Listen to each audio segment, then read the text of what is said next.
আজকে আমার এই সিজনের ফার্স্ট রাইড হচ্ছে আমাদের পাড়ার একটা বোন, খুব কাছের একটা বোন। তো ওকে আজকে আমি স্টার্ট করব সাজানো। তো তুই বল কেমন লুক চাইছিস আমার থেকে? কিছু না মানে তুমি যেমন ভালোই করো, আমি জানি তোমার উপর আমার ভরসা আছে। Thank you. তো আমি চাইছি যেন স্কিন টোনের সাথে আমার চাই Match একটা করে। ভালো, হ্যাঁ গর্জিয়াস লুকই চাইছি আমি একটা। হ্যাঁ আই মেকআপটা গর্জিয়াস হ্যাঁ চাইছিস? হ্যাঁ, আচ্ছা ঠিক আছে, তো আচ্ছা দেখা যাক কতটা পারি। এটা আমার গতকালের কাজ ছিল। ওর বুকিং ছিল 17ই নভেম্বর। ও আমার পাড়ারই একটা বোন, খুব মিষ্টি একটা মেয়ে। আর ও আমার কাছে যেহেতু একটা গর্জিয়াস আই মেকআপ চেয়েছে, একটা গর্জিয়াস লুক চেয়েছে, আমিও সেই মতো চেষ্টা করছি। ওর স্কিন প্রচণ্ড ড্রাই ছিল। আমি সেই মতো স্কিন প্রিপারেশন করে নেওয়ার পরেই আমি আমার কাজ শুরু করি। ফার্স্টে স্কিন কারেক্টিং করে নিয়েছি, এরপর আমি একটা লুমিনাস ফাউন্ডেশন অ্যাপ্লাই করছি, কারণ ড্রাই স্কিনের মধ্যে যদি তোমরা ম্যাট ফিনিশ ফাউন্ডেশন ইউজ করো তাহলে সেটা আরও বেশি ড্রাই দেখাবে বা ফাউন্ডেশনটা কেকি হয়ে যাওয়ার একটা সম্ভাবনা থাকবে। তার উপরে তো চলেই এসেছে শীতকাল। হ্যাঁ, এটা একটা মেকআপ আর্টিস্টদের জন্য বড় চাপের একটা বিষয়। তো আমি এখানে একটা হাইড্রেটিং একটা ফাউন্ডেশন ইউজ করেছিলাম, যেটাও স্কিনের জন্য খুব ভালো যাবে। ফাউন্ডেশনটা ভালোভাবে আমি এখানে ব্লেন্ড করে নিচ্ছি বিউটিলিশিয়াসের একটা ব্লেন্ডার দিয়ে। আমার খুব ভালো লাগে এই ব্লেন্ডারটা। তারপর আমি একটা লৌরা মার্শিয়ার পাউডার দিয়ে মেকআপটাকে সেট করে নিয়েছি। আর এদিকে আমার বেস মেকআপ প্রায় কমপ্লিট। দেখো তোমরা বেস মেকআপটা কতটা ভালো লাগছে।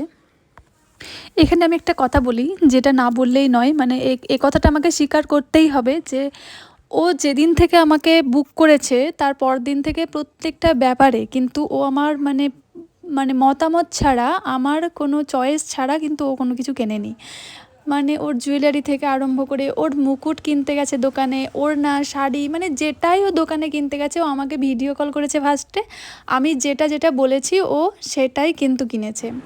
এটা আমার খুব ভালো লাগে যখন আমার ব্রাইডরা আমার পরামর্শ মতো কোনো কিছু কেনে বা আমাকে জিজ্ঞাসা করে কোনো কিছু করে, তখন মানে ব্রাইডদের সাথে সম্পর্কটাই একটা ভালো একটা অন্তরঙ্গতার সৃষ্টি হয়। কারণ যখন আমরা প্রফেশনালি সাজাতে যাই, প্রফেশনের বাইরেও কিন্তু মানুষের সাথে একটা বিশেষ সম্পর্ক থাকে, যেটা জন্যে সাজানোটা আরও বেশি মন থেকে হয়, আরও বেশি ভালো লাগে, আরও বেশি আন্তরিক হয়ে ওঠে কাজটা করতে, আরও বেশি ভালো লাগে।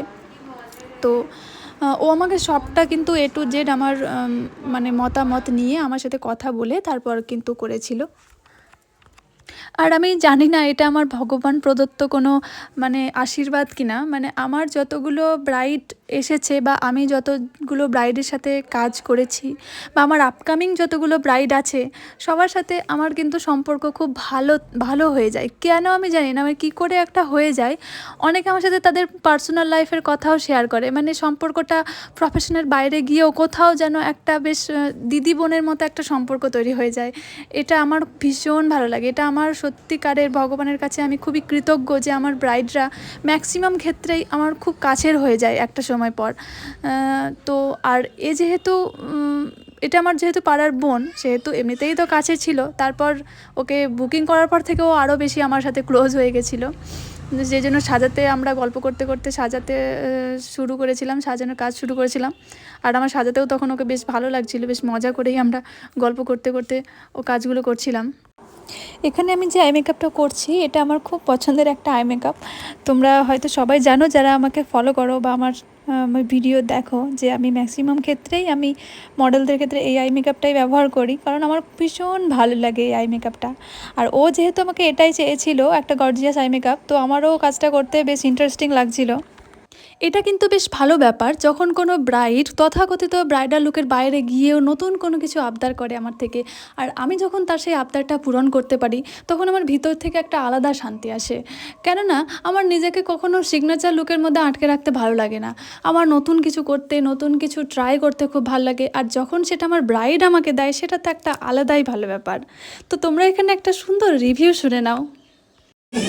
এটা আমাদের মেয়ে নয়। ভালো লাগছে না খারাপ লাগছে? দারুণ লাগছে। এটা আমাদের ঝিলিক, তো মনে হচ্ছে না যে আমাদের ঝিলিক। আচ্ছা, ধন্যবাদ। হলুদেরটা তো তুমি দেখলে না, দারুণ লাগছে কিন্তু। তুমি এলে না হলুদে, আসো, হলুদের আসো। দেখলে না তুমি নাকি সত্যি দি? আমি কি করবো, আমাকে তুমি ভুল আনতে ব্যস্ত করে দিলে, দিয়ে এবার এমন মেকআপ করে দিলে যে আমি আর চিনতেই পারছি না। হলুদেরটা তো তুমি দেখলে না। কাটা কাটা কাটা। দারুণ সুন্দর হয়েছে কিন্তু, ভালো হয়েছে। সাজানোর মাঝখানেই এত সুন্দর একটা রিভিউ, এত সুন্দর একটা কমপ্লিমেন্ট পেয়ে আমার তো মনটা বেশ ভালোই হয়ে গেছিলো। এই দাদাটার সব থেকে যেটা ভালো লেগেছে সেটা হচ্ছে ওনার হাসিটা। মানে উনি এত সুন্দর একটা মজার মানুষ, উনি মাঝে মধ্যে আসছিলেন আমাদেরকে ফুল দিতে, কোনো হয়তো মুকুট দিতে। আর যেহেতু এটা আমার স্টুডিও বুকিং ছিল, আমি স্টুডিওতেই সাজাচ্ছিলাম, তো উনি মাঝে মধ্যে এসে আমাদের এত ভালো ভালো একটা এন্টারটেন করছিলেন যে সাজানোর একটা এনার্জি আলাদা পাচ্ছিলাম। তো এই হচ্ছে আজকের আমার ব্রাইডের, মিষ্টি ব্রাইডের সুন্দর লুক, একটা ফাইনাল লুক। তো তোমরা জানিও এই লুকটা তোমাদের কেমন লেগেছে। আর তোমরা যদি চাও যে আমার কাছে তোমাদের স্পেশাল দিনে সাজবে, তাহলে আমাকে অবশ্যই যোগাযোগ করো। আমার নাম্বার আমার প্রোফাইলে দেওয়া আছে। বল তোর সাথে কেমন লাগলো? আমার সাথে খুব ভালো লাগলো, আর তুমি খুব সুন্দর সাজাও আর খুব ধৈর্য ধরে সাজাও, খুবই সুন্দর, আমার খুবই ভালো লেগেছে, খুবই ভালো। Thank you. যেরকম চেয়েছিলি হয়েছে তো? হ্যাঁ আচ্ছা আচ্ছা, খুব সুন্দর, খুব সুন্দর। আর এটাও পরদিন সকালবেলা আমার স্টুডিওতে আবার এসেছিলো চুলটা একটু টাচ আপ করে দেওয়ার জন্য। তো এটাও সকালবেলা পরদিন সকাল অবধি মেকআপ। খুব সুন্দর, কালকে খুব সুন্দর ছিল, আজকে খুব সুন্দর আছে, খুব সুন্দর, খুব ভালো হয়েছে। Thank you.